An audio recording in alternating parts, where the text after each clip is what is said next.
In 1992, an erotic thriller came out that changed the landscape of erotic thrillers. Yes. That film was Basic Instinct. Oh, yeah. 2 weeks after that film came out, production started on another erotic thriller that we'll be talking about today. And since our viewers seem to be so into erotic thrillers, you naughty children, you. Yeah, we like to give the viewers what they want. You know, we're not picky. Yes. So we're going to critique. Body of Evidence. Yeah.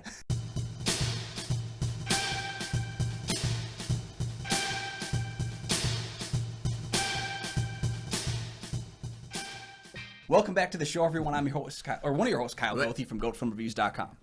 I'm Nick from the St. Paul Filmcast. Thanks for finding us. Thanks for watching. And for our loyal fans, thank you for continuing to support the show. You can follow the show on Twitter and on Instagram. We do have a Patreon. Check that out for some great deals. Join the Patreon. You can tell some movies that we can critique. And as well, you can get some new hidden reviews that we put in there as well. We post some hidden reviews exclusively for Patreon. Both Carl and I are members of the Minnesota Film Critics Alliance. Check out that webpage for our film critics reviews, as well as the other members. And today we're going to talk about the 1993 openly salacious movie, Body of Evidence. Definitely openly salacious. Yeah, we're going to get into it, yeah. When her older lover is found dead, Rebecca Carlson is suspected of killing him with sex. Lawyer Frank Delaney pursues the case and then finds himself pursuing Rebecca. The case continues and the nights get hotter, but is Frank headed into a trap? So I remember when I worked at Video Store, I worked at Video Store from 1997 to 1999. And I remember this exclusive customer. I can't picture what he looked like, but he rented Jade, Body of Evidence, and Basic Instinct. I want to fight him, but we've talked about most of these films. So as we were talking about this, like I remember this customer rented it, like sandwiched them together, and it's like, you got a theme going, buddy. So, prior to Body of Evidence, Madonna had an up and down kind of a relationship with critics. A lot of panning of critics. Obviously, she won Worst Actress of the Year for this one, a Razzie. And prior to this, before this, she was in Dick Tracy. That kind of was looked a little warm response. I see it a little bit warmer because the film is kind of intentionally schlocky, intentionally over the top and heightened. Yeah. So it's like even the performances that don't work as well in that film work to serve the narrative. And she's not like an Al Pacino overacting in that film, which is great. But she's not the worst thing ever either. No, so it actually revived her career after she did Shanghai Express, which is one of the worst movies of the decade in the 80s. Roger Ebert could have said one of the worst movies of the decade. Shanghai Express with Sean Penn. But then Dick Tracy came, kind of helped her career a little bit. But then after that, almost immediately after that, she came out with her Truth or Dare book and movie, and she went to that trajectory. And then immediately after Truth and Dare came this movie that stuck with it. So, Body of Evidence, harshly criticized for the critics, worst everything, worst. But we understand why it was necessary because you can see producers has room. Do we have anything like Basic Instinct? Yeah, there was the intention where they said, like, our film wasn't intentionally ripping off Basic Instinct, but filming of this started 2 weeks after Basic Instinct came out, and we all know Hollywood people talk. Like, people were well aware that there's a movie coming out with Sharon Stone and Michael Douglas, and they're doing dirty things, and it's a killing thing. Like, someone got their hands on that screenplay. And said, we need to do something like that because we know it's going to make money. Yeah, and I remember that this one was picked up. The producer, whose name escapes me, picked this up with knowledge that I'm going to get Madonna to be in this. This would be a perfect film for her to lead. And she was given a lot of access to the film. She was asked, do you want a body double? She said, no, I want to be there. I want to have like my performance be part of it. She was asked, who do you want to be the male lead? And she actually personally selected Willem Dafoe, who's an interesting choice. Not the name I would have gone to first. No offense to him, he's a great actor, but just not the name I would have gone to first. No, and I don't think it's. I'm not going to. She can pick the man she wants to be with, but William just doesn't seem the gullible person for this role. Yeah, because you need somebody that can fit the gullibility of stupidity, and Willem doesn't project that. Yeah, as much as somebody convincing like Michael Douglas, who in Basic Instinct, no, it's stupid to do it, but he almost winked at the camera. I'm going to do it anyways. And yeah. So that's what kind of is missing with this movie. I will get to our review in a little bit, but it's just not. It takes itself too serious. Not to mention there's some scenes that are completely unnecessary for exploitative reasons. Yeah, they knew you're going to see this movie because Madonna is very likely going to be naked in it. Yeah. And then you see, Julianne Moore was not as big of a name at the time, but you're like, oh, Julianne Moore's in it as well. Maybe you get like the guys' minds all going wild and being like, date night, we got to go to this movie, But every female person in the movie has a nudity scene, but not every man has a nudity scene. But even Julianne Moore naked, it's completely unnecessary. So she's in bed with her husband, but then you follow her to the shower. It's like, yeah, do we need that really? And she was very critical at the time. Like, that's what I was going to say. Was she viewed the film very unfriendly after it had come out, and especially I think again earlier in her career, she was not a complete unknown, but early in her career, right? And then she came out and did this movie. You know, we've seen her do a number of nude scenes in film, but I've always felt that her nude scenes in film, add to the film. Like they're part of the, like, you know, going into a movie like Boogie Nights that there will be sex scenes, there will be nude people. It's a movie about sex, and it's like, but this movie, the sex doesn't really do anything with her. No, so. As this was, all right, so she gets up from the bed to go to the shower. What's the camera followers? Unnecessary.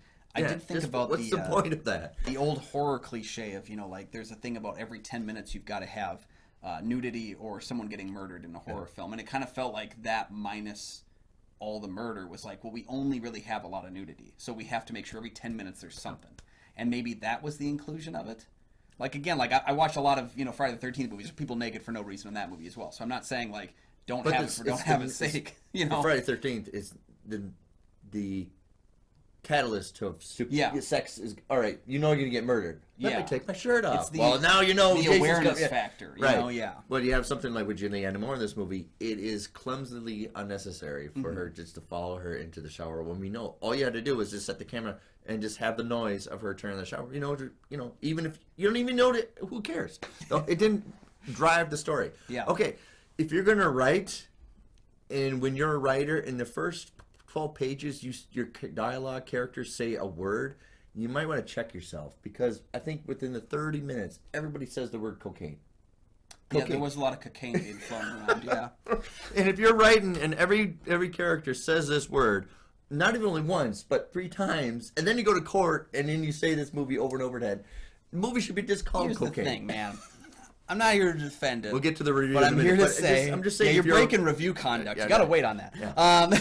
So you got to remember, this was a time period. I don't know if we had the ability with our computers to be able to look up one word on your screenplay, because I do that a lot. Where, like, if I'm editing something, I'll think about a word and be like, "Do I use that a lot?" And I'll do the search, and it'll come up and say 2,000 times in 10 pages, and I'm like, "Okay, maybe got to cut some of those out." But I don't know that was intentional. Plus, you got to remember, this movie. I don't care what they say. This movie had to have had knowledge of Basic Instinct. Yeah. They were working with an evolving screenplay. I do not believe anything except for that.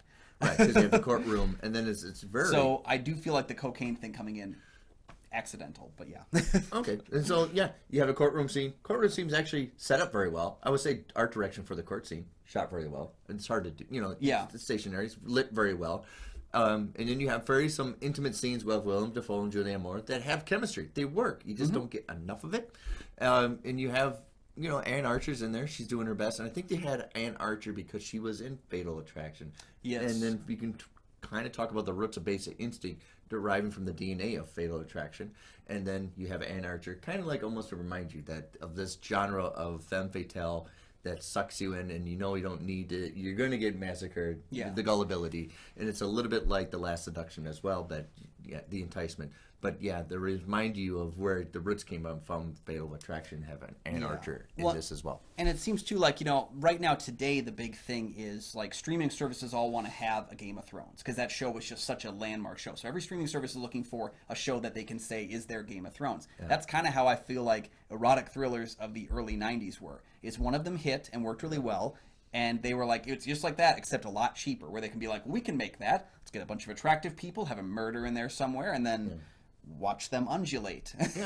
So it has a lot of famous actors. Joe Mantegna's in this, Willem Dafoe, Anne Archer, Julianne Moore, Frank Langella was in it, which I didn't know. For a few seconds, for a few scenes, right. Probably one of the most surprising character turns, just because of like how he aids the story, takes away from it, damages it. It's really, I found him to be the more interesting showcase. Yeah, one of the interesting points is a lot of people you'll recognize in this movie. Most important is Jürgen Prochnow? Jürgen Prochnow. I go with Jürgen Prochnow, but he is in this movie. Yeah. And it's from, we've seen from The Keep and all that other movies, and Dune and all that stuff. Beer Fest. No. Beer Fest also, right, yeah. But we're going to go back from when we get to our review if it's, but it's interesting to see all these people. I forgot they were in the movie because they sell Madonna. Yeah, well, the film itself feels like a very interesting cast. I'm not going to say, good or bad on all that yet, but interesting cast. There's Yeah. so many people Right. popping up in here that I'm like, oh, What? you know? Right? Yeah. And the Yeah. fact that, again, I assumed, not having seen the film before, I assumed Willem Dafoe was going to be some sort of cop because I was assuming that ripoff to Basic Instinct. Yeah, So seeing him not not the in the lawyer, first but the cop, scene, right, yeah. I was like, okay, so Joe Mantegna is the cop. Oh, okay. So I'm trying and it's kind of like piecing together.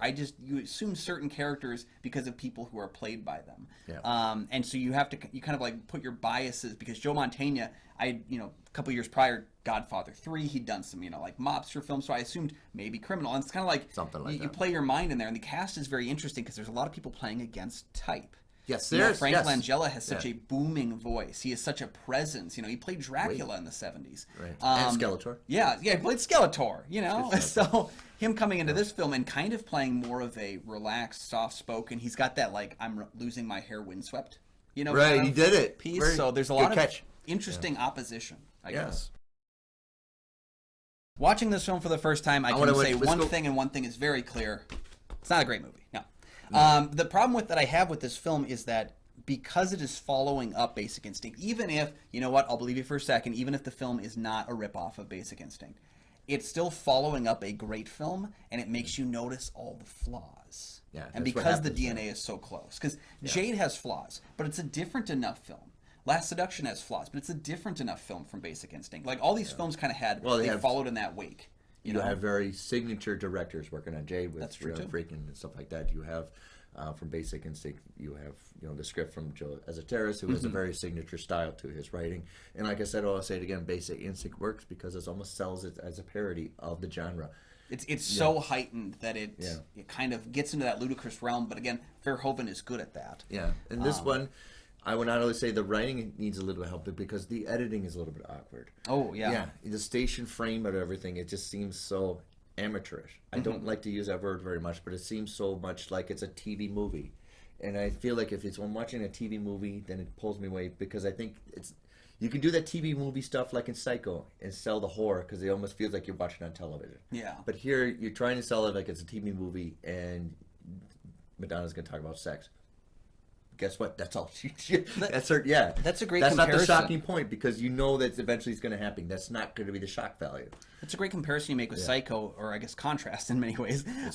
So with Psycho, what I always found interesting is about the use of the television crew for that. The film felt smaller, like you were looking through a peephole, like something you shouldn't be watching. Right. And so that could actually have aided this film as well in some ways. But again, it's just kind of that mixture where I don't think the smaller viewpoint, the narrow-mindedness of it, kind of gets lost in heightened acting. You know? Because again, even for a film like Psycho, everyone is acting, but no one is overacting in Psycho for a film that feels like it could be a lot of overacting. Yeah. And so you have to understand when you're writing what you are writing for and what the director. I think the director's trying to work in this kind of salacious environment, but he's selling it too straightforward. And even the enticement, there's a scene where Madonna's on the floor and she's trying to enticement to encourage Willem Dafoe. It just seems so junior high-ish. Yeah. It's like it's just doing it to do it, right? I don't want to talk about what she's doing, but it's just like. And then the whole candle wax scene is just, they made fun of it in Hot Shots almost with the food, right? Yeah, and that's what you get into where it seems almost you're dancing on, it's almost too silly. Yeah, it's like you're setting yourself up for failure, really, because the film doesn't really feel like it's got a movie logic of its own, because it starts off fairly limited. Right. I like that you got that. Yes, yeah. And we're supposed to be able to understand the film logic of it, and I think it kind of rides the line away from that, where you're no longer focused on does this make sense in the film, because that's again where Basic Instinct wins, is because it creates a movie logic that is heightened, so that when like that opening scene in Basic Instinct when the nude woman is on top and you can't tell who it is, because the hair is over her, and then there's that big stab. There's a movie logic to that is so over the top that once that scene is over, you're like, that's the movie I'm watching. Right. This film opens so calm, almost boring. For I don't want to say the word boring, but it's just like let's go. Yeah, and so then we have the funeral scene. And again, the funeral scene is so somber. We get this introduction to all the characters. It's so somber that when things start to heighten, you're kind of losing that movie logic. And that filming of the cemetery is so you won't. If you go to film school, they'll say no, you got it, because you just have people standing like statues, and then she pulls away. She's the center of the attention, right? Wouldn't they all just gravitate to her? Which makes doesn't sense with the boathouse that she lives in.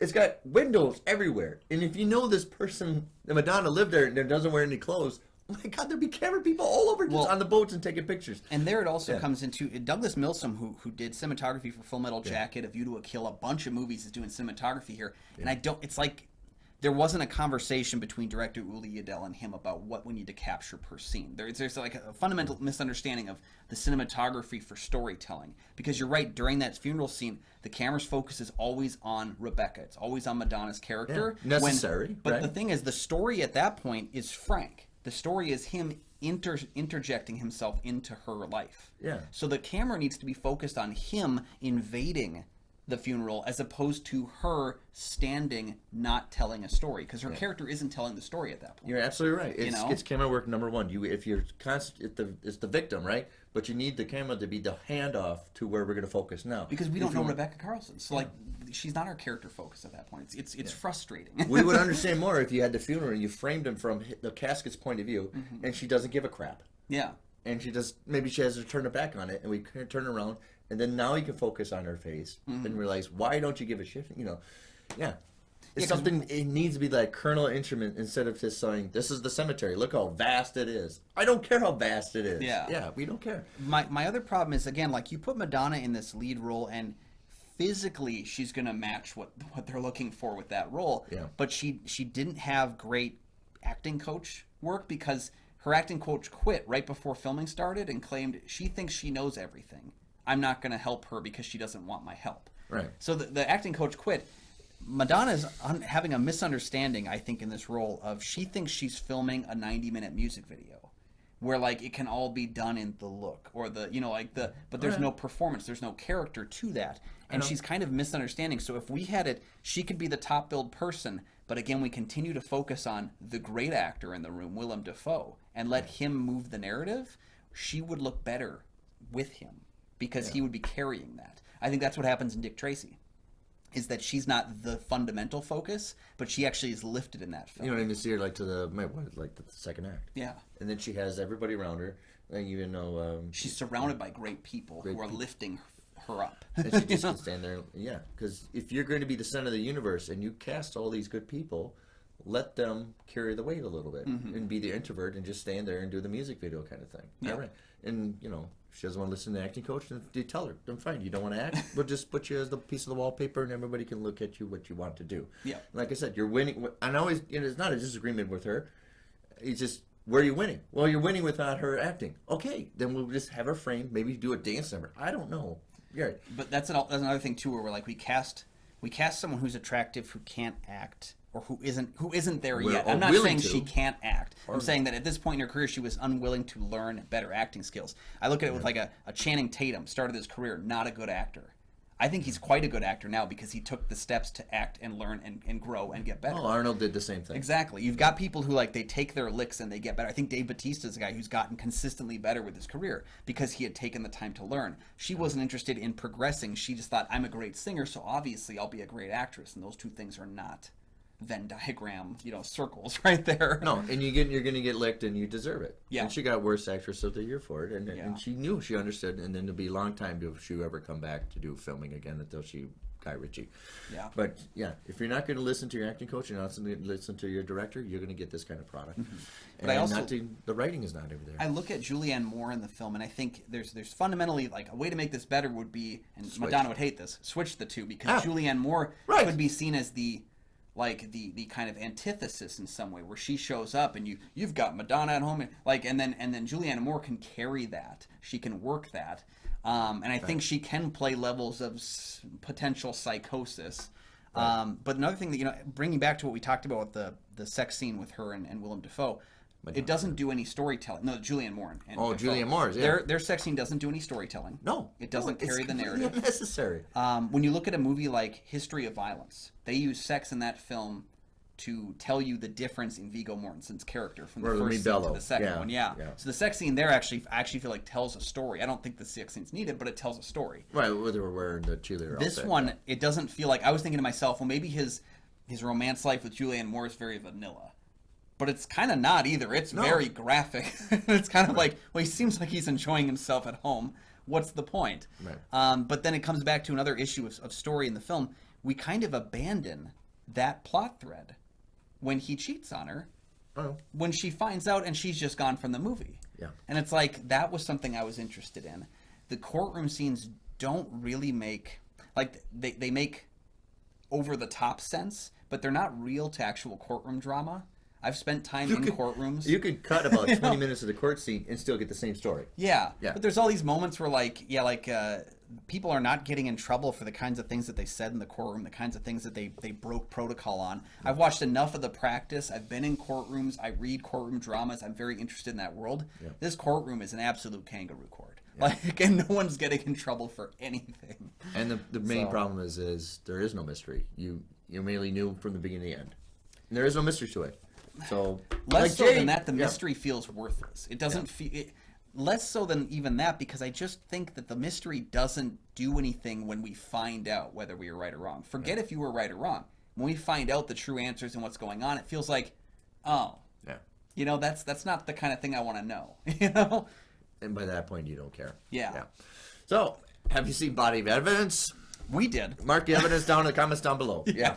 Let us know your thoughts on the film. And, we've been on this erotic thriller train for a while. Is there one we're missing? Let us know. Oh, we're missing plenty. Yeah. We'll get there, the 90s, we discovered that this subgenre of femme fatale thing. Yeah. So, give us your thoughts on what we should cover next on the show, as well as if you think we're completely wrong about Body of Evidence. We both didn't care for the film, obviously. No, it still holds up as one of the worst movies of the It's definitely a film. It's got a beginning, a middle, and an end. It's so end. awkward. If you're going to entice a salacious, something. Hey, 9.5 weeks worked, and it's, Yeah. That's another one. So let us know your thoughts, and please like and subscribe. There are 2 free things that you can do that help support the channel. They make sure that you never miss new episodes of the show as they drop 3 times a week. Not only 3 times a week, we also have exclusive content, like Nick pointed out. We have our picks with Kyle and Nick. We have our Road to De Palma show. Both of those are Patreon exclusives, so you can join the Patreon down below, get access to them. I should write a song called Road to Palma. Yeah, that sounds like a good song. I'm pretty proud of that title. Right, Once again, thank you guys for joining us for the show. You can find all my film reviews over at goatfilmreviews.com. I'm Nick for the St. Paul Filmcast, and did you take my cocaine?